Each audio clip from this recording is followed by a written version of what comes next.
兄弟们，我修了这么多年的车，特斯拉的时候居然让我大开眼界。看，嗓子臂上面居然打胶了。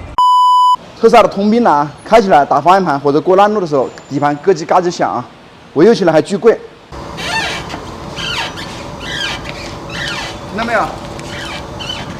蛮明显的。这个声音很大，很明显了。开起来声音更大。听着，只要在方向盘里头就有声音的。我们试一下那个减速带啊。也有，声音还变了，咯叽嘎叽的，这是难以承，这声音真的是难以忍受。Later， 喂，啊，别回头，往那边打。喂，再往那边打。喂，嗓子鼻响，如出一辙。上次也换了几个嗓子鼻。走。高师傅的上次也找我来换。高师傅上次是检查出来了，但是他这些车还找别人4S店索赔的。想赚高师傅的钱真太难了。他听说要很贵，他马上就跑了。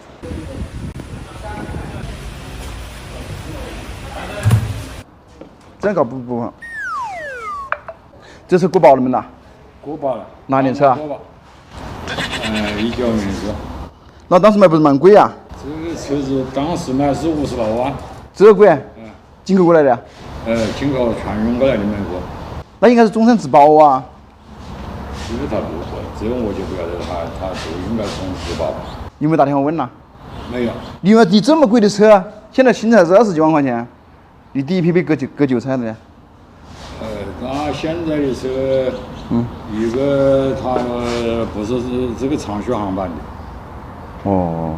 它是450公里，这是600公里，有这个区别在里面。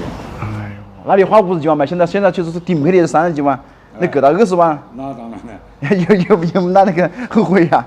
社会的进步是吧？那你现在搞这个东西，这个东西是又要自费的，到这里我们换了。那肯定自费了，自费。贵不贵这个东西？如果是买原装的蛮贵，买品牌的又便宜。9年了当然。原装的可能一个币可能要个1000大几吧，要2000块钱吧。原装的。哦，1、2千块一个，没叫个贵质感，这有没得么事。那就这么贵啊？你买品牌的便宜，原厂的可能还不好买，而且不保质量。品牌的有售后可以保1年，品牌的可能就500多块钱吧。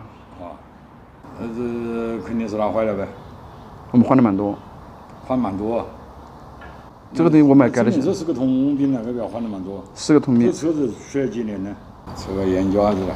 好，行吧，先拆吧，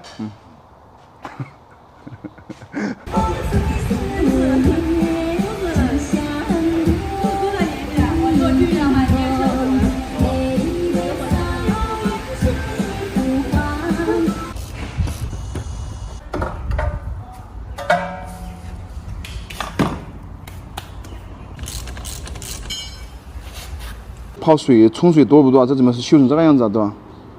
就这个支臂坏了，这个球头有间隙了。这是要原厂的，要品牌的。哪里？行吧，那我就跟你联系货吧。这是什么胶从哪里来的？知不知道？不晓得。我看你这个东西零件全部进口的了，上面写的墨西哥制造的，我靠。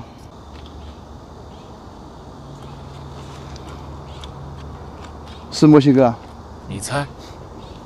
好，跟联系了，配件了。这个东西还影响安全了，因为这个减震器的那个仰角是控制上面那个仰角的，这个如果一脱落的话，轮胎就跑了。这还要胶的。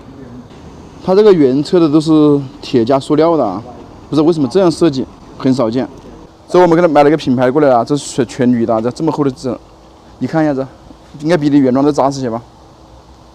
你看你这是空心的，还有塑料。不管这还重些了。铁肯定比铝重些了，但这个也重啊，这个重，这个重，这个是重些是吧？这个是实心的，你不懂。这个是我们买的改进型的啊，全铝合金的，我感觉这个制造的比这个还好。这个半面是铁，半面塑料。叶子对嘛，你会磨高了。高出来了。磨高了。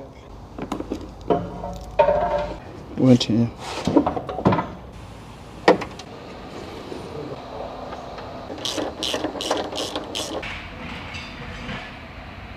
现在那个经过就是出来了。手夹坏了要你拔过了或者跟着你，我讲。我当我屋里个当阿姨商量。这个真年轻，他给你当阿姨啊，想多了。这个胶我现在搞明白了啊，吃以前也响，然后要售后的上门，然后用胶封起来的，两边都有，这好坑呐我，这样售后的。看这边是不是有啊？这边没动过的，真的这边也有胶的，这是个人抬的，这是胶吗？这一样的吧？算是糊弄人，知道吧？装好了，我们现在试个车。哟，我靠，你开的比我猛多了。你主要是那个声音，不是是速度。我晓得我急停是。这比以前更加稳点了，因为那边有间隙之后就会有点晃。会了，解决问题了。这没给你瞎换东西了，一针见血。请掉头回去。干嘛？自动的开。前面涨5么办呢？上午至于停车。会不会刹车失灵了？怎么可能呢？这不要是。通过把那个上支臂更换了一个改进型的那个铝合金的，这个问题就解决了啊。但这个问题有点蛮恶心的是什么呢？厂家知道那个东西有通病，是需要召回的，他结果呢是上门，是不是啊？上门然后把那个位置封的胶，这个东西蛮恶心的，是不是的？